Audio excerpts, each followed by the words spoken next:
Fox 5 Health News and more concerns about the Zika virus. Experts say it has now been detected in saliva and also in urine. All right, joining us now, Fox 5 medical contributor Dr. Devi. And this is scary because when we first started hearing about it, it seemed like you had to go to Brazil or wherever, had to get bitten by the mosquito, and then you were sort of not at risk of contaminating anyone else, but that is not what we're learning now. Exactly, you're right. So it's just in this past week or so that we're learning these new facts, these new developments. So, it's not entirely surprising that you might find Zika in the urine or other bodily fluids, because when you have something in high concentrations in the blood, if you think about it, the blood goes through the kidneys and then forms urine, right? Sure. So in terms of other bodily fluids, but the fact that it was spread through semen, through sex, is actually really concerning. But then when I look at it in terms of the numbers, right, if it's spread that way mainly, then we should see a lot more cases than we have so far, right? Because this started in May in Brazil, so we would have seen a lot more people coming back here through travel through South America or the Caribbean, and then spreading it to,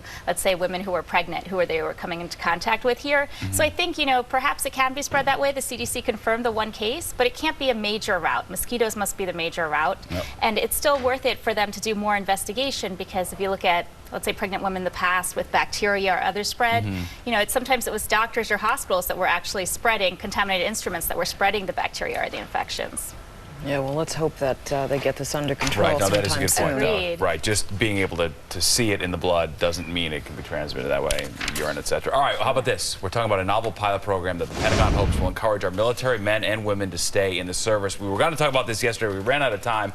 But they're giving them money to freeze their eggs and sperm in case they get injured, which I think is pretty incredible. It's huge, because that's very expensive. Exactly. Well, it depends. Freezing sperm is a little bit different than freezing eggs. So, for example, just to compare the two, freezing sperm, you could give a man a cup, let's say, and then get the sperm, and then it costs something on the order of $500, maybe $1,000 to freeze it. Freezing eggs is very complicated, and it's also not foolproof.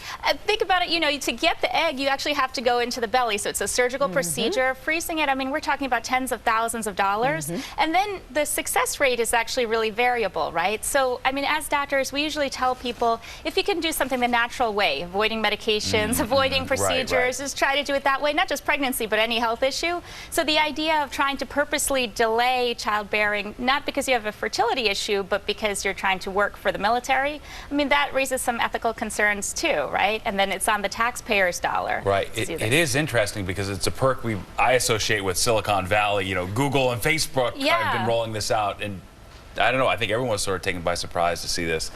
Yeah, I think it's pretty exciting that they are trying to keep up with those companies, at least, that they're having these forward-thinking sort of ideas. But at the same time, the success rate's not 100%. For comparison, if you freeze 15 eggs from someone who's 30, the success rate is about 30 to 60% that one of those eggs will result in a live baby. I guess that, although we could look at it as maybe a good thing from the perspective of if somebody's at war, they can't get back, maybe not as a choice to staying in the military, this, that, and the other thing. But if you cannot get back and you really want to have kids, this is certainly a service that they should be, should be allowed to get, considering all the sacrifices that they make for us. I think especially for combat veterans, in the past, we saw a lot of people die in combat. Now, of course, we still have that, but we have people surviving these injuries, but they have injuries to their reproductive organs. So I think that is a different group than service members in general across the board. Gotcha. Good deal. All right, Thank Dr. you. Devi, we appreciate it.